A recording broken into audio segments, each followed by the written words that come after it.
Hello everybody, how are you all doing? I have not seen you guys for a long time. Welcome to my apartment, my new place. I moved to downtown LA, so you're gonna hear sirens constantly. So if you happen to have heard the interview that I did with Matthew Baum for Sewers of Paris, I was sitting over in my office, which is kind of around the corner that you see there, and there was just this constant sound of sirens going past because I sort of live near a firehouse. So you're gonna hear sirens. Sorry about that. What do you say we get to a Shut Up Jason? Dear Jason, you shoot gay for pay. So I haven't shot gay for pay for a very long time. I used to shoot for, as some of you know, I used to shoot for Jake Cruz, and yes, we shot a lot of straight guys. But these days, I mean, with Titan, there was hardly ever a straight guy that we worked with there. Generally, we just cast gay guys because they're more fun to work with.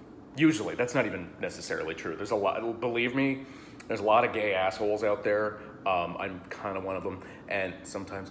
And there's some really terrific straight guys that I've worked with, so I don't want to just say as a blanket statement, but anyway, we generally just shot with gay guys. And recently, I have been working with part of the Trenton Ducati production team, so Hot House, TrentonDucati.com. We did a Fetish Force. Nasty Daddy. For those of you who have been following me for long enough, you know that the one porn scene that I was ever actually in myself, where I was like naked and stuff, was for Nasty Daddy. So now I'm actually editing the Nasty Daddy stuff, which is kind of interesting. But go figure on that. So anyway, the point is that it's generally gay guys that we're working with, but every so often there'll be a straight guy. So yeah, there we go. Are those guys actually straight? I don't understand. How can a straight guy have sex with a guy? So the short answer to that question is 20 seconds at a time. Like literally 20 seconds at a time. I would have, oh God, Jake's gonna fucking kill me. Fuck it, Jake Cruz and I are actually still buddies, and we still chat and we still talk, and he's doing really well. He's been really busy with a whole lot of different things, and so we don't get to see each other a whole lot. But when we do, it's like getting together with an old friend that you haven't seen for a long time and you're very happy to see. So that's good. Point is that the answer is 20 seconds at a time. I would have my two guys in bed in front of me, or on the fuck bench, or in the tree, or wherever we were shooting. Straight guys preferred beds with red sheets. Never figured that one out. But anyway, so they would be doing that, and then I would have two televisions on either side of me with DVD players, and they would select whatever porn they were into. And it was hardly ever the same thing, so we had to give them both their own porn. Had this big library, they all chose it. Sometimes we would just say, just bring your own. One guy, who shall remain nameless, showed up with an anime with anthropomorphic animals fucking. It was like cute little like bunny rabbits and deers and skunks and stuff. And I'm just like, hey, listen, you know, I don't judge. Out loud. It was actually kind of cute. Whatever. Hey, you know, listen, I got off to this. My porn is really weird. I grew up sort of Nova Scotia area, so a big turn on for me is like lumberjacks. So like not even having sex, just like hanging out and like throwing axes and shit. That I go figure. Anyway, so they would be both over in the corner, and they would get their boners, and then they would like I would be like this, right, going back and forth. And it was, you know, usually 3 to 5 minutes. And then we'd get two boners. And I'd be like, all right, we got two boners. And they would like run into place, and they'd know exactly where they were supposed to go. And the cameraman would like jump in, it's the whole bit. And they would focus in on the fucking, focus in on the penetration. One guy would be wider, one guy would be tighter. And then over the next 30 seconds, they would pan away from it because the dicks would start getting soft. And then after about 20 seconds to maybe a minute later, I'd be like, all right, corners, gentlemen, restart your engines.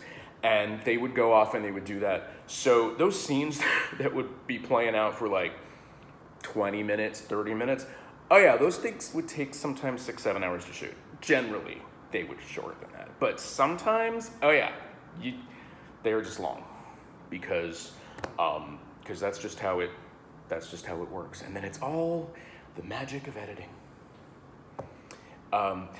One other kind of cool thing is that we would sometimes use 4K cameras because even though the video was in 1080, it meant that you could like do a 200% zoom and without losing quality.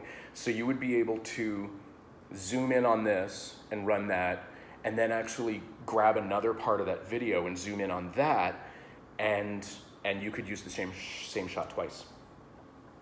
That is a secret that is only known to well, everybody now, but that's it. There's definitely a lot of editing magic that goes into cutting those scenes together. So I guess that's just sort of the short answer is how do straight guys have gay sex? 20 seconds at a time. That is how they do it.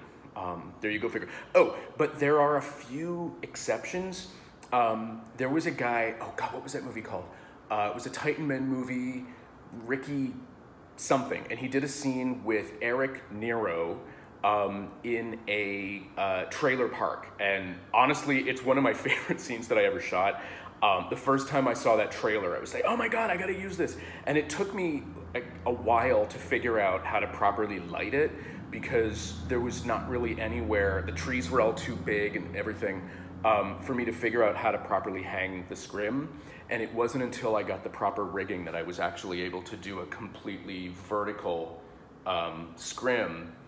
And I got a big enough one that it was, 20 feet in the air to get all of the sun off of them. And we were still racing the sun because the sun kept moving around and we had to keep stopping. But Ricky, who is straight, managed to stay hard through the whole thing. And I remember kind of saying to him, I'm like, do you need a break? And he's like, if I get a break, I'm gonna lose my boner. So let's just keep going. And I just said to Eric, like, are you okay? And Eric's just like, dude, I got a big old dick in my ass. Just keep going. I'm good. So I loved Eric. By the way, Eric, I had coffee with him the other day. He and I both moved downtown in LA separately from each other. And unbeknownst to each other, like 6 months ago. So we're actually really close. He's like just over there in the arts district, and I'm here in the garment district. So we're very close. So we get together for coffee and hot dogs and stuff every so often. And he asked me to tell you all if I was going to do another setup, Jason, that he misses you. He's having a great time. He's loving everything. He he's doing really well, so yay, good for him. Welcome back to Shut Up Jason. Gay Daily Hot is my blog. I do not have a Patreon, but you can subscribe to this if you want. That would be really cool. Love you all. Keep asking me questions.